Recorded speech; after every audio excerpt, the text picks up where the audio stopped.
സ്ഥിരമായി ലഹരി കച്ചവടം നടത്തുന്ന ഒരു സംഘത്തെയാണ് എളമക്കര പോലീസ് പിടികൂടിയത്. എളമക്കരയിലെ ഒരു ലോഡ്ജിൽ നിന്നാണ് ഇവരെ പിടികൂടിയത്. ഇന്നലെയാണ് പോലീസ് ഇവരെ കസ്റ്റഡിയിലെടുത്തത്. കഴിഞ്ഞ 5-6 ദിവസമായി ഇവർ ഈ ലോഡ്ജിൽ താമസിച്ചു വരികയായിരുന്നു. ഇതിൽ 5 പുരുഷന്മാരും ഒരു സ്ത്രീയുമാണ് ഉള്ളത്. ഇവരൊക്കെ തന്നെ 20, 21, 22 വയസ്സ് പ്രായമുള്ളവരാണ്. ഇവർ ഈ ലോഡ്ജ് കേന്ദ്രീകരിച്ചുകൊണ്ട് ലഹരി കച്ചവടം നടത്തുകയായിരുന്നു. ലഹരി ഉപയോഗവും ഉണ്ടായിരുന്നു.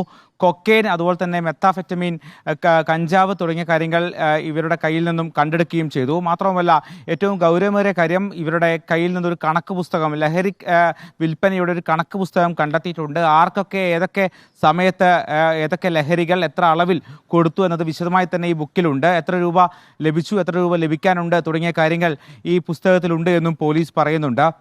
ഇതിൽ 4 പേർ പാലക്കാട് സ്വദേശികളാണ്. ഒരാൾ തൃശ്ശൂർ സ്വദേശിയാണ്. യുവതി വരാപ്പുഴ സ്വദേശിയുമാണ്. ഇവർ കഴിഞ്ഞ കുറച്ചു കാലം മുമ്പ് കൊച്ചിയിലെത്തുകയും കൊച്ചിയിൽ മോഡലിംഗും മറ്റ് ആവശ്യങ്ങൾക്കുമായി എത്തിയതാണ്. അതിനുശേഷമാണ് ഇവർ പരസ്പരം പരിചയപ്പെടുന്നത്. അതിനുശേഷം ഈ ലഹരി കച്ചവടം തുടങ്ങിയെന്നാണ് മനസ്സിലാക്കുന്നത്.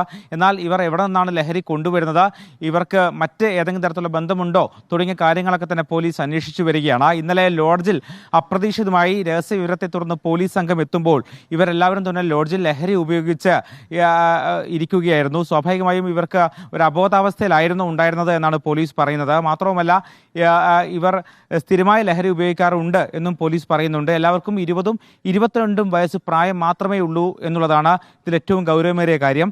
എന്തായാലും ഒരു 6 അംഗ ലഹരി സംഘത്തെയാണ് കൊച്ചിയിലെ ഒരു ലോഡ്ജിൽ നിന്നും പോലീസ് പിടികൂടിയത്.